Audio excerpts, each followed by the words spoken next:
중미 멕시코에 멕시코 시티에서 한 2시간 떨어지는 곳에 작은 도시가 있습니다.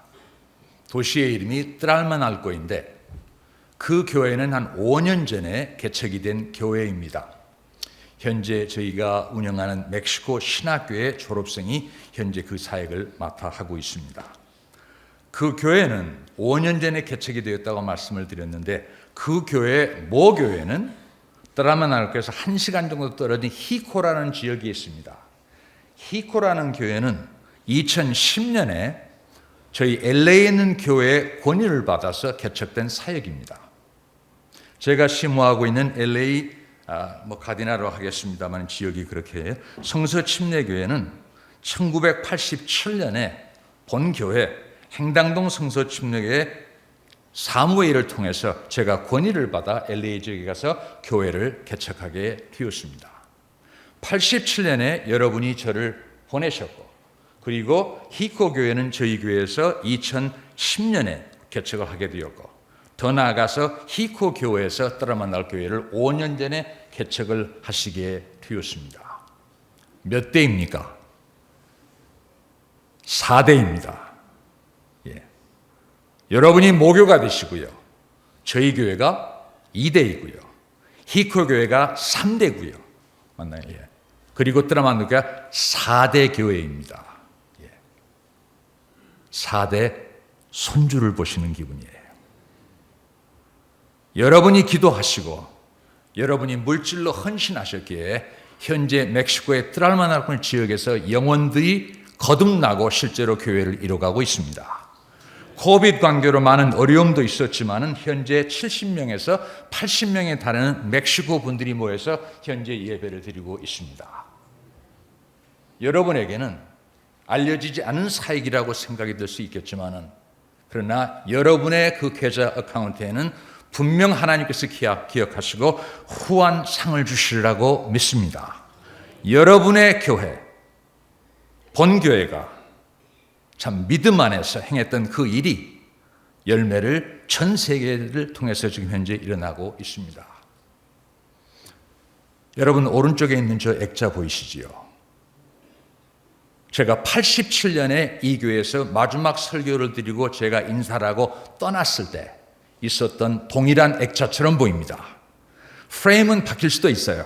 근데 내용은 믿음, 소망, 사랑, 선교, 주를 본받아 가장 아름다운 교회가 되자. 그 구호에는 변함이 없습니다.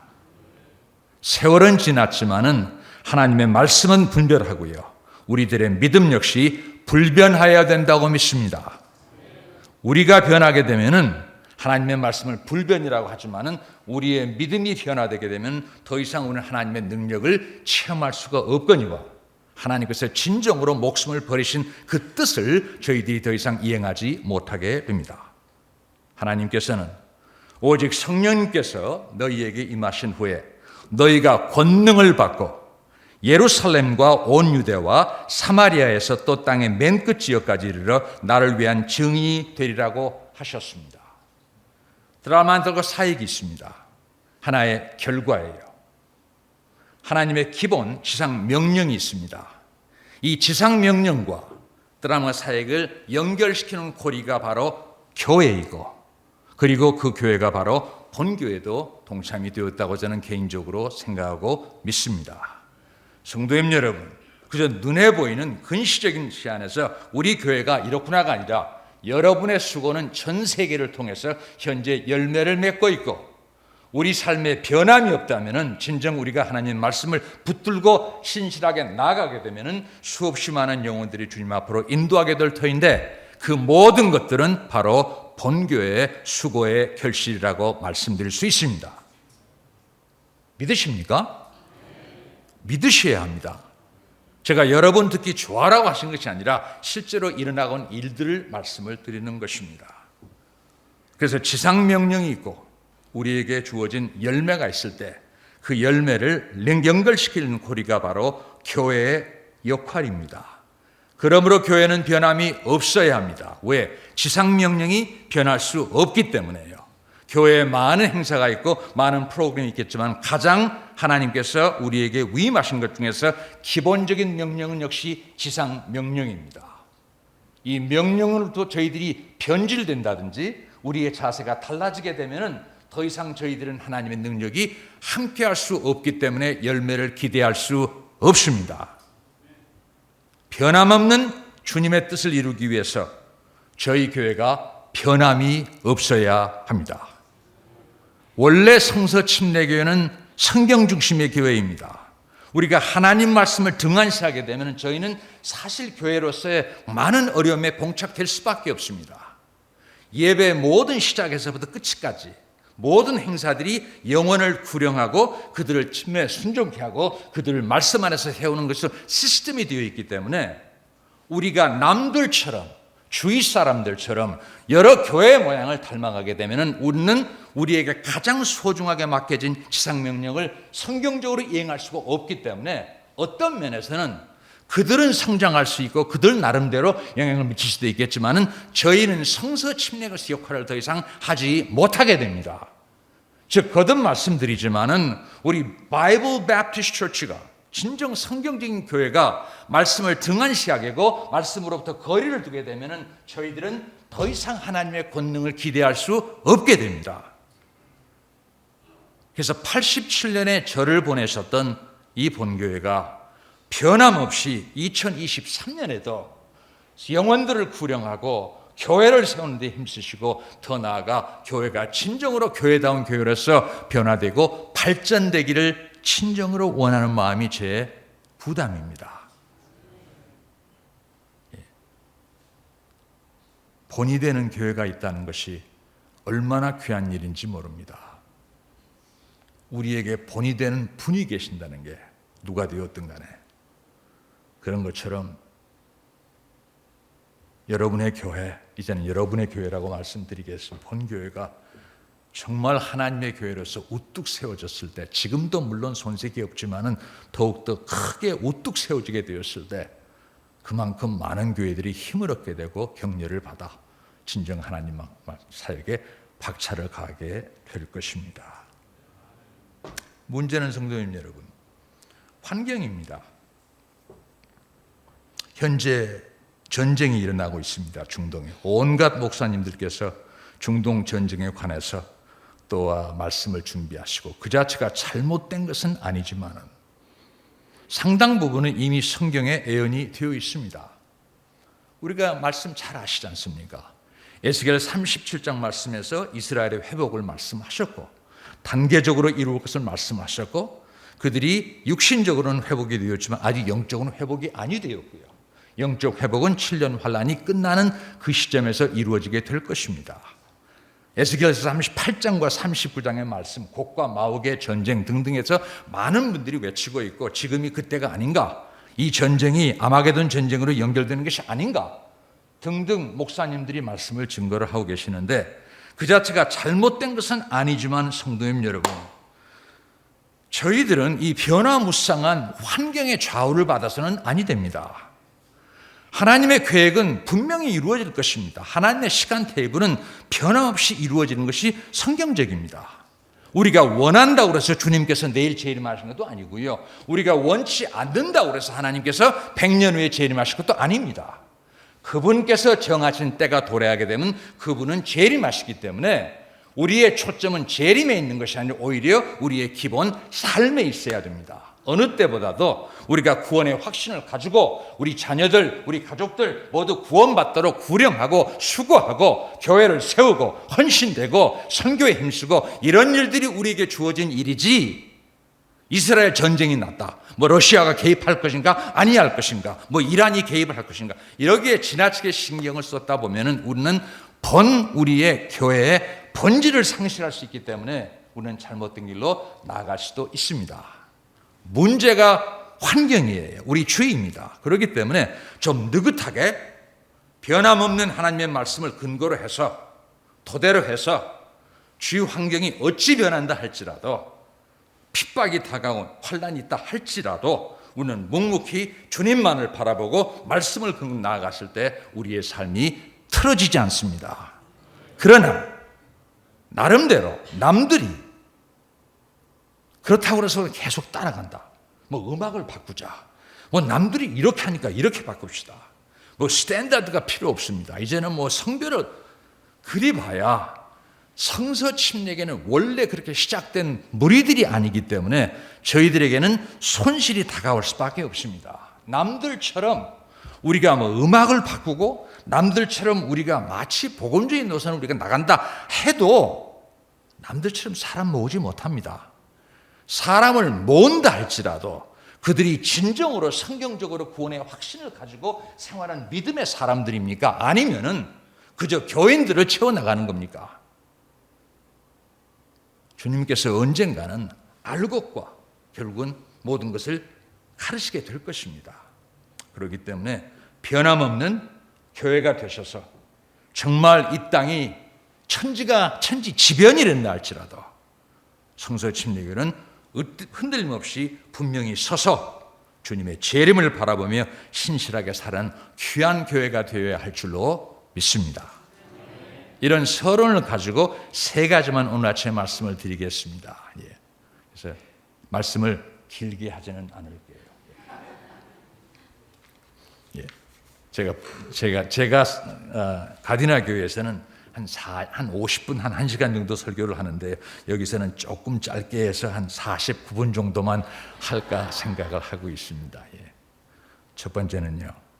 결국은 우리가 주님처럼 해결책은 주님에게 있습니다. 자, 말씀에서 35절 말씀해 보시게 되면은 예수님께서 모든 도시와 마을을 두루다니사 그들의 회당들에서 가르치시고 왕국의 복음을 선포하시며 백성 가운데 모든 질환과 모든 질병을 고쳐 주시니라고 그랬습니다. 여기에서 주님께서 하신 네 가지 일이 있습니다. 우선 다니셨고요, 가르치셨고요, 선포하시고 그리고 고쳐 주시는 활동을 하시게 되었습니다. 우리 담임 목사님도 선교사로서 헌신이 되셨고 수년 수고를 하셨지만은 선교지에 공통점이 좀 있습니다. 공통점이 그 중에 한 가지가 좀 순수함입니다. 순수함, 열정. 그런 모습을 저희들이 선교지에 가게 되는데 그들이 아무리 순수하고 열정적이라 할지라도 여러분과 제가 그곳에 있지 아니하게 되면은 이런 특수함을 우리가 체험하기 어렵습니다. 우리가 그곳에 있어야 그들의 순수함을 저희들이 보게 되고 그들의 열정도 저희들이 담게 되고요. 그래서 주님께서 이런 사역을 하시면서 무리를 보시게 되었을 때 36절 말씀에서 주님께서 무리를 보시게 되었을 때 불쌍히 여기는 마음을 가지시게 되었습니다. 마치 목자가 없는 양들같이 흩어졌다고 보셨는데요. 주님께서 그저 가셔서 사역만 이루신 것이 아니라 그분이 신중하게 사역을 이루시는 과정에서 무리를 보시게 되었을 때 그 무리를 연민의 정을 가지고 보시게 되었습니다. 고로 성도님 여러분, 여러분과 저는 하나님께서 역사하시는 그 위치에 서고자 수고하셔야 돼요.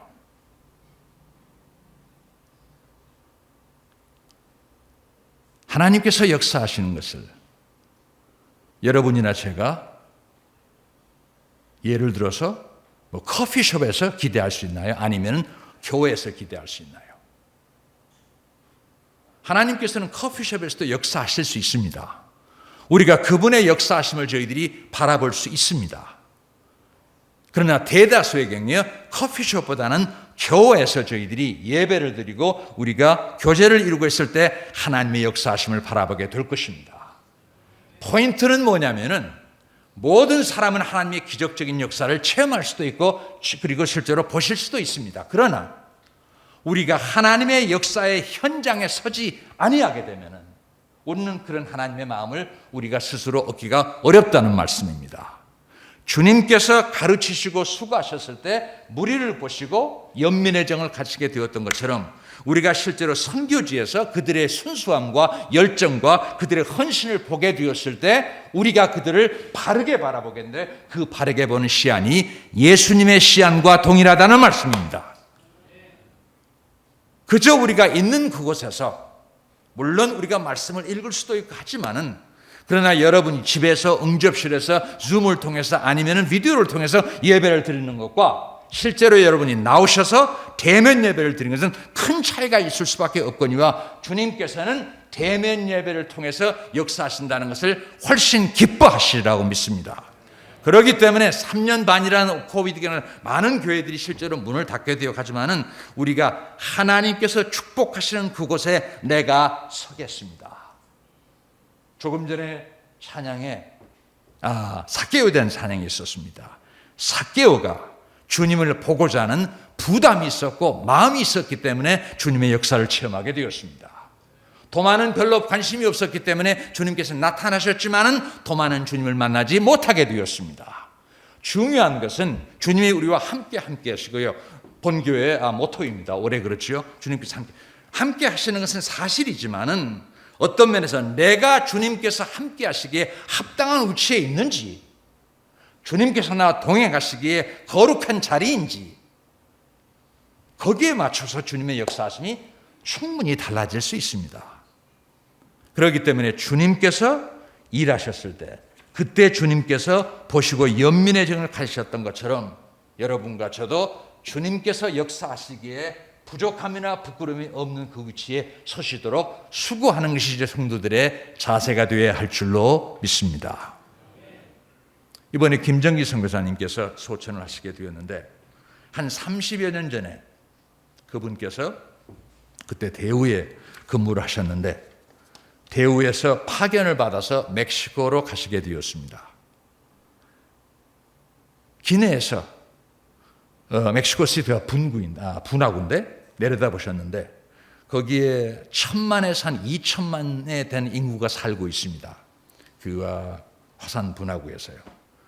그 모습을 보시면서 마음에 뭉클함이 있었다고 그래요. 이렇게 많은 영혼들에게 누가 복음을 증거할까? 이들은 복음을 들을 기회가 있을까? 이곳에는 성서 침례교회가 있을까? 정말 성경적인 교회가 있을까? 이런 부담이 있어서 그분께서 내가 멕시코 선교에 내 삶을 드리겠다고 해서 모든 사업을 투자하시고 더 나아가서 그의 생애를 들여서 멕시코 선교에 수고를 해 주셨습니다. 이 일이 가능했던 것은 그분이 보셨기 때문에 그 무리를 보셨기에 불쌍히 여기는 마음, 연민의 정이 생기시게 되었습니다.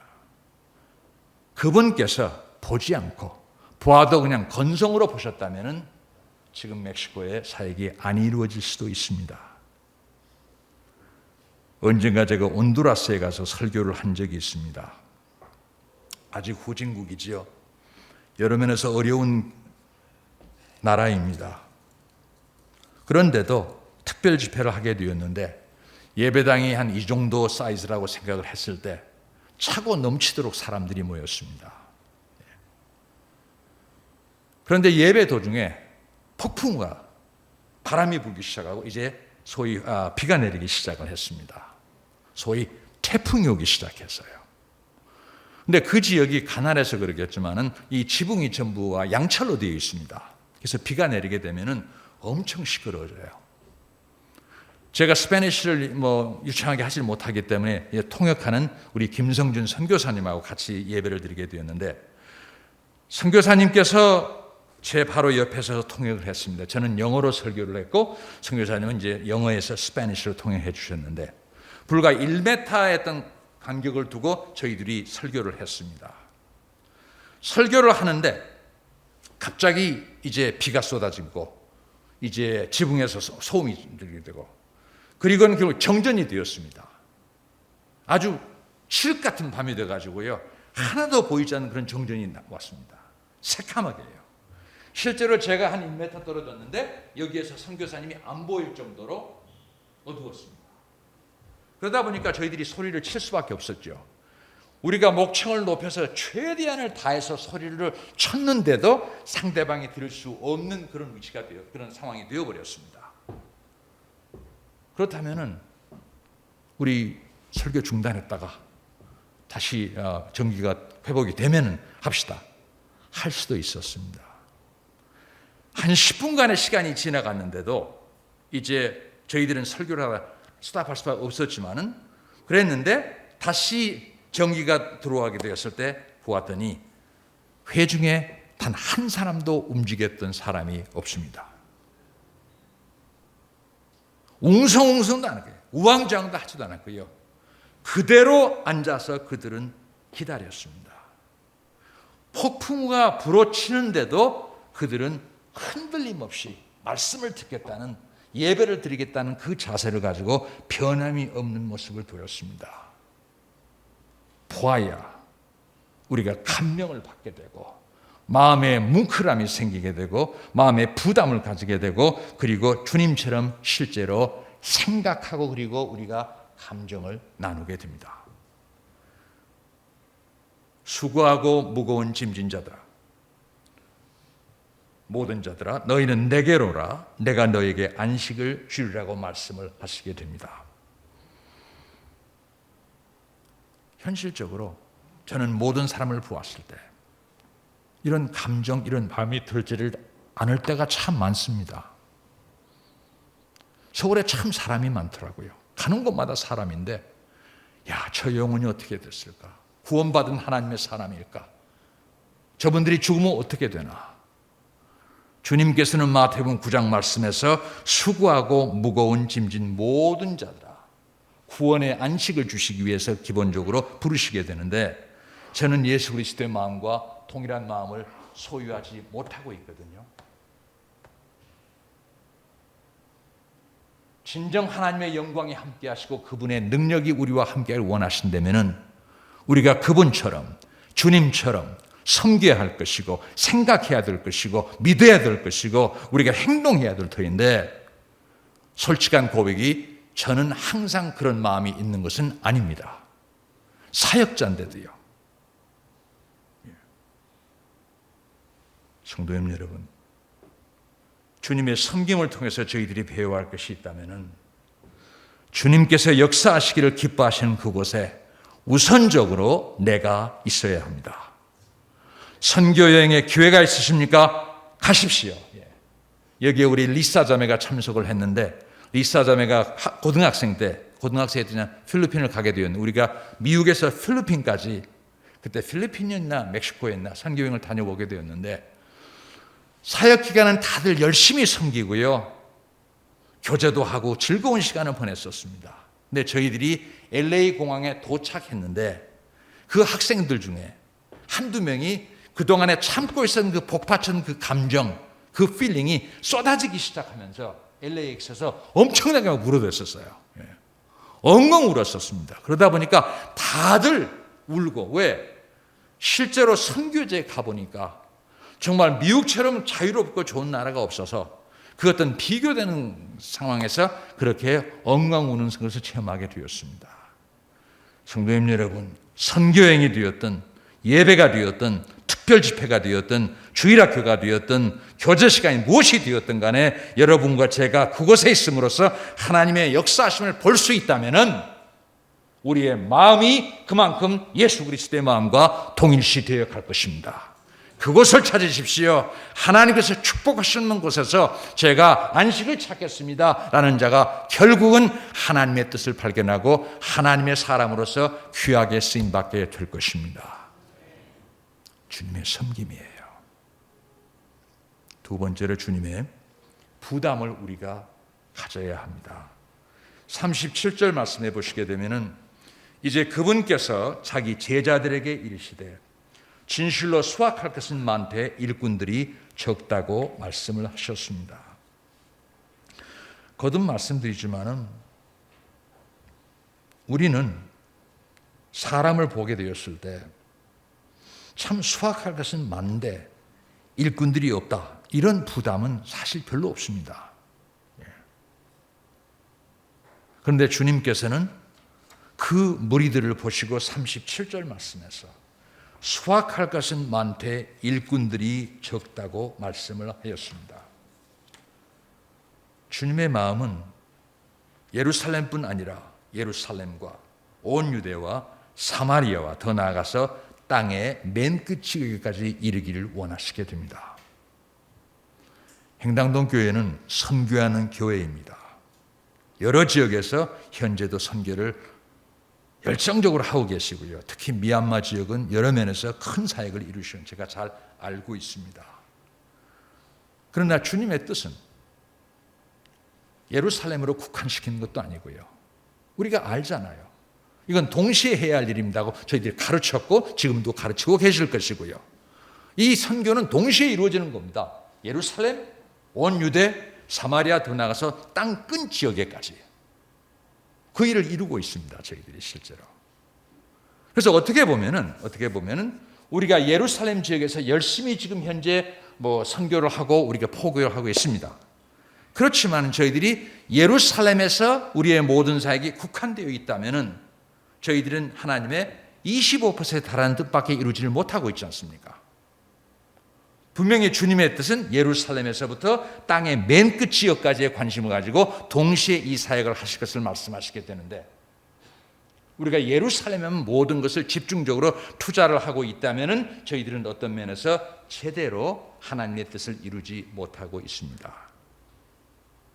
하나님의 뜻이 이루어지지 않는다는 것은 하나님의 능력이 함께 하실 수 없는 것이고요.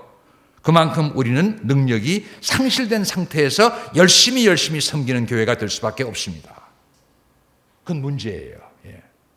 사도 바울께서 뭐라고 말씀하셨습니까? 내가 사는 것이 아니라 어떻게?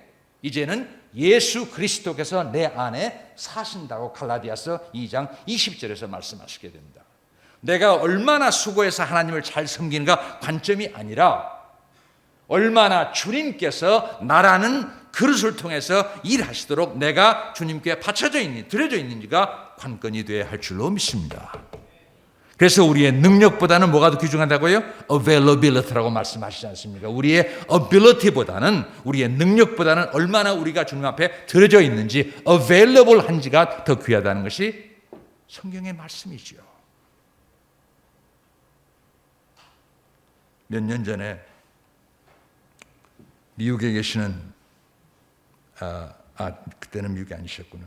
저하고 한두 선교사님들이 태국을 방문을 했습니다. 태국의 치앙마이를 가게 되었는데 치앙마이를 저희들이 방문했던 목적이 있습니다. 동남아 선교에 어떻게 우리가 드려지고 쓰임받을 수 있을까 해서 저희들이 미국에서 태국까지 왔습니다. 실제로 가서 거기에 선교사님도 뵙고 또 자국인 목사님도 만날 수 있었고 그래서 건물도 저희들이 보았고 건물을 살까 건축할까 이런 계획들을 저희들이 생각을 해보았습니다. 근데 성도님 여러분, 미국에서 동남아는 너무너무 멀어요. 동남아 많은 국가들이 지금 오픈되어 있지 않습니까? 그래서 우리가 관심을 갖는데 너무너무 멀습니다. 비용도 비용이지만은 지리적인 여건도 그렇고 그래서 동남아 지역은 사실은 여러분의 몫이에요. 대한민국의 몫이라고 저는 믿습니다. 서울에서 비행기를 타시면 4시간에서 길게는 대여섯 시간이면은 싱가포르까지도 가실 수 있어요. 이 전 지역은 현재 어떤 면에서는 복음이 오픈되었다고 말씀드릴 수 있습니다. 자유롭게 들어가실 수 있는데 문제는 언제 그 문이 다시 닫히게 될지는 예상할 수 없습니다. 미국 선교사들이 들어가 계세요. 롱비치에서도 그런 목사님들이 계시고 하는데 그분들이 하실 수 있다면 저희들이 충분히 더 효과적으로 사역을 할 수 있다고 믿습니다. 백인보다는 동양분들이 훨씬 더 사역을 잘할 것이니까요. 동남아 지역이니까요. 그래서 이런 것을 저희들이 아무리 하고 싶어도 성도님 여러분, 미국에서는 힘들어 못합니다. 비용도 비용이지만은 인력도 부족하고요. 그리고 시간 등등해서 도저히 할 수 없기 때문에 그나마 코비드 관계로 저희들이 손을 못 쓰고 있는데 참 행당동 성서 침례교회에서 물론 목사님께서 계획을 하셨겠지만은 동남아 지역에 좀 더 적극적으로 진출하셔서 동남아의 전 지역에 힘으로 성서 침례교회가 세워질 수 있다면은 얼마나 하나님께서 영광을 받으시고 기뻐하실까 이런 개인적인 부담이 있습니다. 저희 모교니까 제가 때를 써도 좀 되겠죠? 안 그렇습니까? 수년 전에 저도 그 자리에 앉아 있었어요. 회원으로서 섬겼고요. 집사라도 섬겼고요.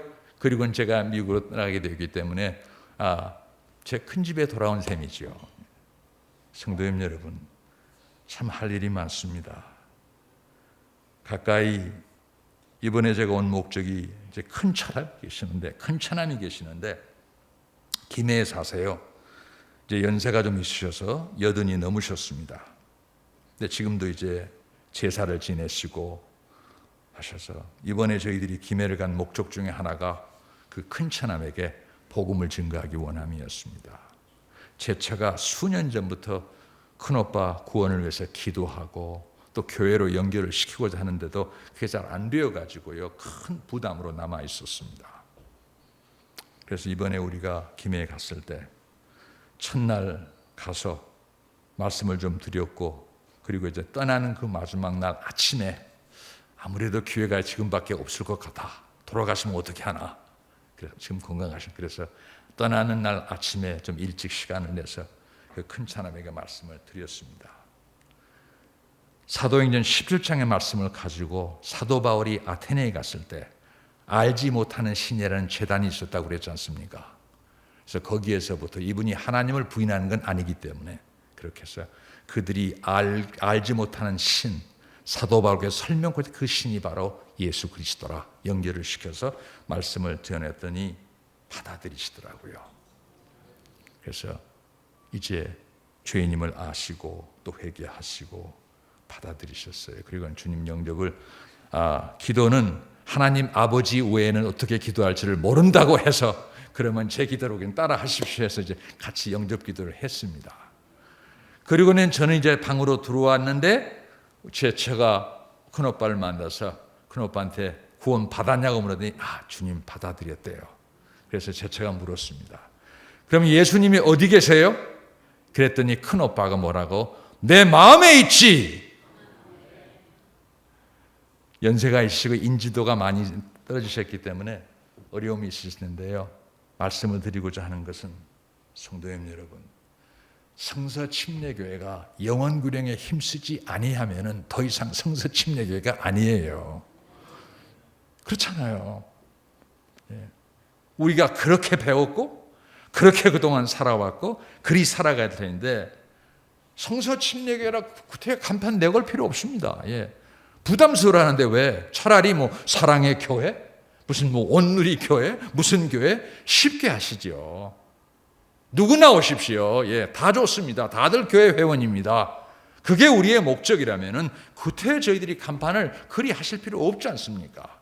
그러나 우리의 믿음이 성서 침례교회적이고 우리의 믿음이 성경적이고 말씀이 최종 권위요, 그리고 우리의 믿음 자체이기 때문에 예수 그리스도시기 때문에 우리가 간판을 바꾸지 않는 한, 완전히 저희들이 잘못된 길로 선택을 하지 않는 한 저희들은 영혼구령에 힘쓰는 교회가 되어야 한다고 믿습니다. 얼마나 많은 영혼들이 지금도 구원받지 못하고 있습니까? 그래서 주님께서 무리를 보셨을 때 그 무리를 보셨을 때 수확할 것은 많되 무엇이 일꾼이 적다고 말씀하실 수밖에 없었습니다. 그게 주님의 마음이기에 우리가 모두 주님의 그 마음, 그분의 부담을 저희들이 닮아가야 할 줄로 믿습니다. 멕시코에 신학교가 있습니다. 저희 나름대로 2012년에 신학교를 시작을 하게 되었는데 저희 교회 또 선교사님과 이렇게 저희들이 동역을 이루면서 신학교를 이루었는데 코비드 기간에 많은 어려움도 있었습니다. 그렇지만은 저희들이 처음 신학교를 시작을 해서 이제는 온두라스로 캠퍼스가 확장이 되었고 과테말라까지 캠퍼스가 있는데 저희들이 분명히 했었습니다. 그 지역 목사님들을 다 모시라고 오셔서 저희들이 대접도 해드리고 하고 저희들이 우리가 시작하는 목적이 무엇이냐 했을 때 저희들이 시작하는 목적은 또 하나의 신학교를 이 지역에 세우는 것이 아니라 얼마든지 신학교는 많이 있습니다. 우리가 세우는 신학교는 미국에 있는 독립 근본주의 침례교회 신학교의 수준 이상으로 아니면 최소한도 그 정도의 수준에 달하는 그런 신학교를 이곳에 세우기를 원합니다. 그 목적으로 저희들이 사역자들을 훈련시킬 것이고 그 목적으로 저희들이 사역자들에게 필요한 후원을 할 것이고 해서 우리가 신학교를 시작하게 되었습니다. 지금 현재 한 30-40명 정도 공부를 하고 있는데 우리가 원하는 것은 학생들을 계속 끌어들이는 게 목적이 아니라 단 한 영혼을 저희들이 훈련시켜도 그들이 나아가서 가장 근본적이며 더 나아가서 성경적인 교회를 세울 수 있도록 훈련시키는 목적을 두고 있습니다. 그 사역은 저희들이 계속해 나갈 것입니다. 그러나 동남아 사역은 여러분이 좀 맡으십시오. 어찌하시든지요. 왜 그러느냐? 하나님께서 수학학생한테 일꾼들이 없다고 말씀을 하시지 않았습니까? 다시 한번 구령의 열기가 새롭게 회복이 되었으면 합니다. 어려우시지요? 저희도 어렵습니다. 구령이요? 들으려고 하질 않아요. 이제 코비드 이후에는 만나려고도 하지 않는 것이 미국의 현실입니다. 그래도요, 그 고삐를 저희들이 늦추게 되면 다른 방법으로 영혼을 구령하자.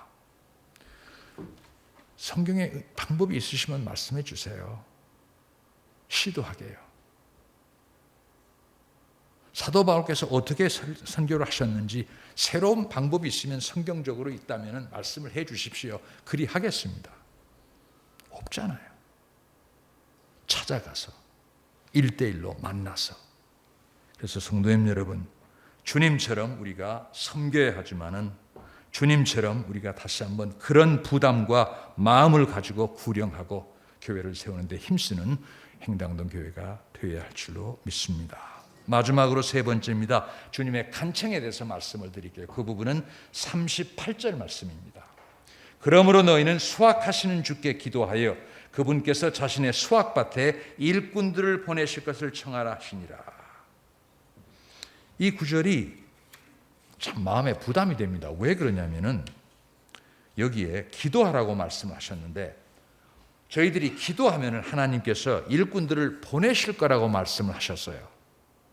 그러면 일꾼을 보내시지 아니하시는 것은 우리가 기도하지 않기 때문이라는 말씀이잖아요. 분명히 여기에 주께 기도하여 그분께서 자신의 수확밭에 일꾼들을 보내시기를 청하라. 너희들이 기도하면 내가 일꾼들을 보내마. 그렇다면 주님께서 일꾼들을 보내주시지 않는다면 우리 성도들이 기도하지 않기 때문에 주님께서 일꾼들을 보내지 않는 것이라고 결론을 질 수밖에 없잖아요. 그래서 저희들의 기도가 선행될 수밖에 없겠지만 저희 교회에 중고등부 사역을 맡았던 사역자가 있습니다. 백인인데 미국 사람인데 러비라고요.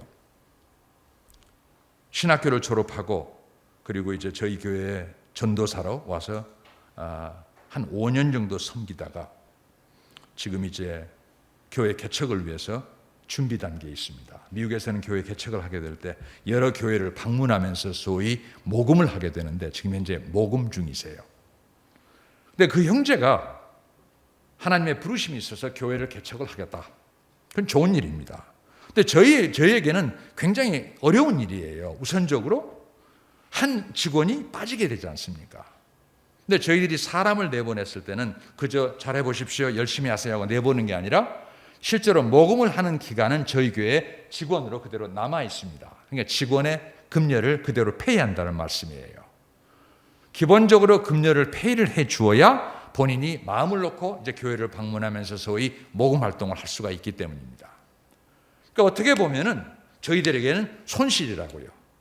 열심히 일하던 직원이 빠지게 되고 계속 나가 있고 그리고 급여는 급여대로 페이를 하게 되고 그리고 모금을 하는데 엄청난 금액을 모금을 해야만 돼요. 미국에서는 교회 개척이 정말 어렵습니다. 현재 그 형제가 매월 10,000불 정도 필요해요. 매월 10,000불 정도면 1,300만 원이거든요. 1,300만 원 정도의 모금이 되어야 실제로 원하는 곳에 가서 사역을 할 수가 있습니다. 그 중에 소위 렌트라고 있죠. 그러니까 예배당을 빌리는데 대여하는데 들어가는 비용이 한 4,000불 정도 들어가요. 그러니까 한 500만 원 이상, 500만 원인가요? 이상이 이제 렌트로 들어갈 수밖에 없습니다. 여러 측면에서 보았을 때 저희 가디나 교회로서는 손실이라고 볼 수 있어요.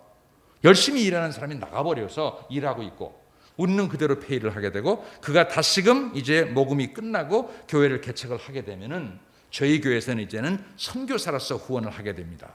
똑같은 급여를 미니멈 2년 동안은 저희들이 똑같은 급여를 페이하면서 이제는 직원이 아니라 이제 선교사로서 후원을 하게 됩니다. 그러다 보니까 저희 교회의 규모에 보면 꽤 상당한 어떤 물질의 어떤 손실이 있을 수도 있고 여러 면에서 부족한데 저희들이 기꺼이 이 일을 하고 있는 것은 왜? 하나님 말씀에서도요. 수확할 것은 많은데 일꾼들이 없다고 그랬습니다. 그래서 기도하라고 그랬고요. 그럼 주님께서 일꾼을 보내시겠다고 말씀을 하셨기 때문에 저희들이 이런 믿음을 가지고 개척을 위해서 일꾼을 위해서 수고하지 않게 되면은 하나님께서 일을 하시기가 참 어렵습니다. 그래서 성도님 여러분, 우리가 좀 더 근시안적이 아니라 좀 더 멀리 바라볼 수 있는 이 형제가 실제로 교회를 개척을 하게 되면은 그곳에 복음적인 교회가 세워질 것입니다. 그를 통해서 복음이 매주 왕성하게 증거될 것입니다. 영혼들이 거듭나게 될 것입니다. 그러면은 그 열매도 역시 본교회의 열매의 일부입니다. 행당동 교회, 저희 교회에서 또 나가기 때문에. 그래서 성도님 여러분, 우리가 좀 더 거시안적인 어떤 안목을 가지고 비록 현실은 좀 손실이 난다 할지라도 장차 하나님께서 보여줄 그 어떤 기적적인 어떤 일매를 바라보면서 수고할 수 있고 희생할 수 있고 드릴 수 있는 그런 마음이 있었으면 좋겠습니다. 물론 기도도 하셔야지요. 당연히 기도하시지만은 그러면 기도만 한다고 모든 게 이루어지는 건 아니지 않습니까? 예. 기도하시는 것은 하나님께서 그리 이루신다고 믿고 하는 겁니다. 그렇지요. 어떤 분이 그런 말씀을 하시더라고요. 기도를 응답했더니 다들 놀라시더라고요. 분명히 기도하고 하나님께서 응답하시라고 믿고 기도를 했는데 실제로 주님께서 응답을 했더니 성도들이 다들 깜짝 놀라가지고 어떻게 이런 일이 났지? 한답니다. 얼마나 믿음이 없는지요. 기도가 선행이 돼야 되지만은 우리가 희생하고 좀 다음 세대를 위해서 다음 세대를 위해서 우리가 투자하지 않게 되면은 우리에게는 정말 소망이 없습니다. 성경에 많은 구절들이 있지만은 좀 비극적인 구절이 하나 있는데 누구든지 주의 이름을 부르는 자는 구원을 받으리라고 하셨습니다. 로마서 10장 13절 말씀인데 로마서 10장 14절과 15절 말씀해 보시면은 그런즉 그들이 자기들의 믿지 아니한 자를 어찌 부르리요 자기들이 듣지 못한 자를 어찌 믿으리요 선포자가 없이 어찌 들으리요 보내어지지 아니하였으면 그들이 어찌 선포하여라는 참 비극적인 구절들이 있습니다. 여기에 보시게 되면은 누군가가 보내져야만 그를 통해서 말씀이 선포될 수 있고 말씀이 선포돼야 누군가가 들을 수 있고 믿을 수 있어 이제 예수 그리스도를 부를 수 있다는 그런 시퀀스입니다. 그래서 우리가 알고 모든 사람이 주의 이름을 부르는 구원 다들 이 구절을 암송하고 외치고 있습니다. 누구든지 주 예수 그리스도 이름을 부르면 구원을 받는다 등등 다들 알고 믿지만은 그러나 실제로 이 일이 현실화되기 위해서는 누군가가 가야 되고 누군가 선포해야 되고 누군가 들어야 되고 누군가 믿어야 되고 누군가 불러야 되는데 기본적으로 사람이 보내지지 않게 되면은 이 시퀀스가 실제로 이루어질 수가 없게 됩니다. 주님의 부담이 무엇인가요? 저는 이렇게 말씀을 드리고 싶습니다. 교회를 세워야 합니다. 사역자를 훈련시켜야 합니다. 교회가 개척이 되어야 재생산되어야만 하나님의 사역이 전개될 수 있습니다. 개개인의 전도도 중요하지만은 그 자체를 무시하는 게 아니고요. 그러나 기본적으로 하나님의 세계 선교의 그 소위 비클이라고 그래요. 그 매개체가 교회이기 때문에 교회를 통해서 주님께서 영광을 받으시기 원하시기 때문에 교회가 세워지는 게 중요하기 때문에 교회를 세우기 위해서는 우리가 사람들을 훈련시켜야 그 사역자들이 교회를 실제로 나아가 세워나갈 수 있습니다. 이 말씀만 드리고 마칠게요. 저희 교회에 스페니시 사역이 있습니다. 이게 스페니쉬를 하시는 분들이 사역이 있는데 이 사역은 원래 김성준 선교사님하고 그리고 샘 사무엘이라는 목사님이 웨스트코스트 신학교에서 공부했을 때 저희 교회에서 그 사역을 시작을 했습니다. 한 15년 전에 시작을 한 사역인데 그리고는 그들이 이제 학업이 다 끝나고는 멕시코로 돌아가면서 저희들이 풀타임으로 멕시코 분을 모셔서 이제 이 스페니쉬 사역을 맡기게 되었습니다. 그래서 그분들이 오셔서 그냥 건물을 대여하는 것이 아니고 원래 우리 교회인데 저희 교회는 다민족 교회가 되어 있어요. 그래서 우리 교회인데 그분들이 와서 이제 이 사역을 하게 되었습니다. 그분들이 처음 오시게 되었을 때, 한 7년 전에 목사님이 또 오시게 되었을 때, 이 스페니쉬 사역이 독립할 만하면은 좀 규모가 있고 그리고 스스로 경제적으로 이제 자립할 수 있으면은 교회를 내보내겠습니다. 독립시키겠습니다. 라고 말씀을 했습니다. 그분도 동의를 했고 그래서 저희들도 알고 있었고 때가 되어서 저희들이 독립을 시켰는데 올해 7월 1일부로 이 스페니쉬 사역은 독립사역으로 독립을 해나갔습니다. 이제는 더 이상 저희 교회가 아니에요. 그러다 보니까 당장 마이너스가 날 수밖에 없습니다. 인원이 한 50명 정도 되었는데 그들이 교회에서 빠져나갔기 때문에 인원이 한 50명 줄게 됐고요.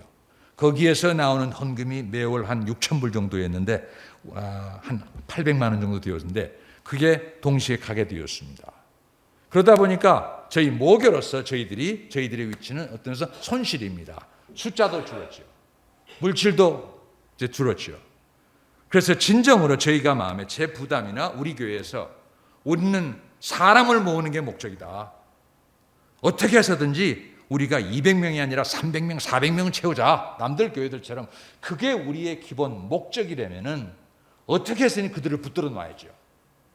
어떻게 해서 붙들어 놔야지 숫자적으로 모든 면에서 도움이 될 수밖에 없는데 그렇지 않고 저희들이 기꺼이 그들을 내보냈던 것은 왜? 궁극적으로 교회를 나올 수 있고 교회가 성도들을 주님 앞으로 인도할 수 있고 교회를 떠나서는 저희들이 마치 물고기가 물을 떠나서 생존할 수 없는 것처럼 진정한 성도들이 훈련될 수 없기 때문에 저희들이 교회를 새롭게 세우기 위해서 그들을 독립시켜 내보낸 것입니다. 그래서 현재로서는 그게 마이너스가 될 수 있지만은 때가 되면은 그들도 성장할 것이고 저희들도 다시금 성장되어서 모든 것이 선을 이루리라고 믿습니다. 이런 부담이 있기 때문에 저희가 규모가 본교회에 비해서 훨씬 작아요. 저희들이요.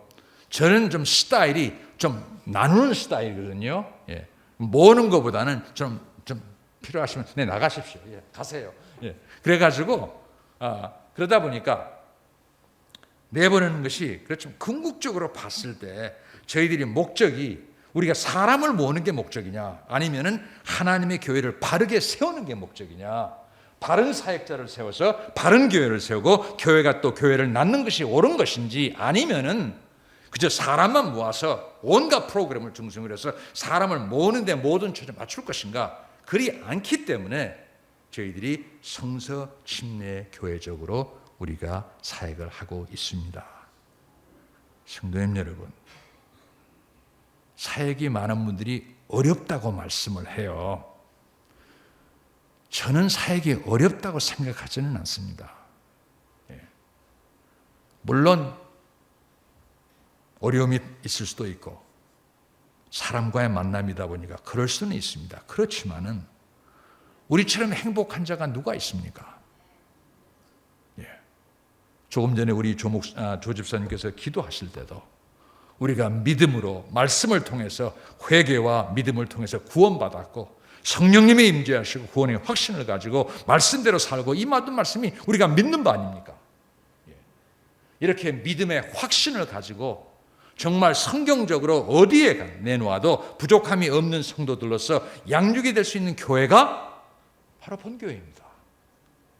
그렇기 때문에 교회를 세우는 것이 얼마나 귀한지요. 이런 면에서 성도님 여러분, 저도 열심히 LA에서 계속적으로 사역을 할 것이고 교회를 세울 것이고요. 주님 오시는 그날까지 수고를 하겠지만은 그러나 저희 교회의 본이 되는 한국에도 우리 교회 모교가 있다. 제가 알기로는요. 87년에 저희들이 교회 결정해서 가게 되었는데 미국에 여러 교회들이 있습니다. 한인 교회들이 있고 침례교회들이 있는데 저희 교회가 유일하게 한국에 있는 교회에 권위를 받아서 교회를 개척한 교회예요. 그게 맞을 겁니다. 다른 나머지 교회는 전부 현지에서 현지 교회를 통해서 미국 교회를 통해서 그분들이 시작을 하신 교회들이고요. 오로지 가디나 교회만이 행당동 교회의 지교로서 설립이 되었습니다. 그렇기 때문에 제 모교고요. 여러 면에서 참 제가 더 열심히 기도를 해야 되지만은 기도하겠습니다. 저도요. 기도해 주십시오. 중요한 것은 저희들이 주님처럼 섬기되 주님께서 축복하시기에 부족함이 없는 위치에 설 수 있으면 더 나아가 주님의 어떤 부담을 가지고 영혼 구령의 그 열정을 다시 한번 회복시키는 교회가 될 수 있고 더 나아가 주님처럼 교회를 세우며 또 사역자를 세우며 교회를 재생산하게 되었을 때 주님께서 재림하셨을 때 결코 부끄러움이 없는 우리 모두가 되어 주님 앞에 설 수 있으리라고 믿습니다. 주님처럼 수고하시고 발전하시는 귀한 교회 되시기를 부탁드리겠습니다. 기도하시겠습니다.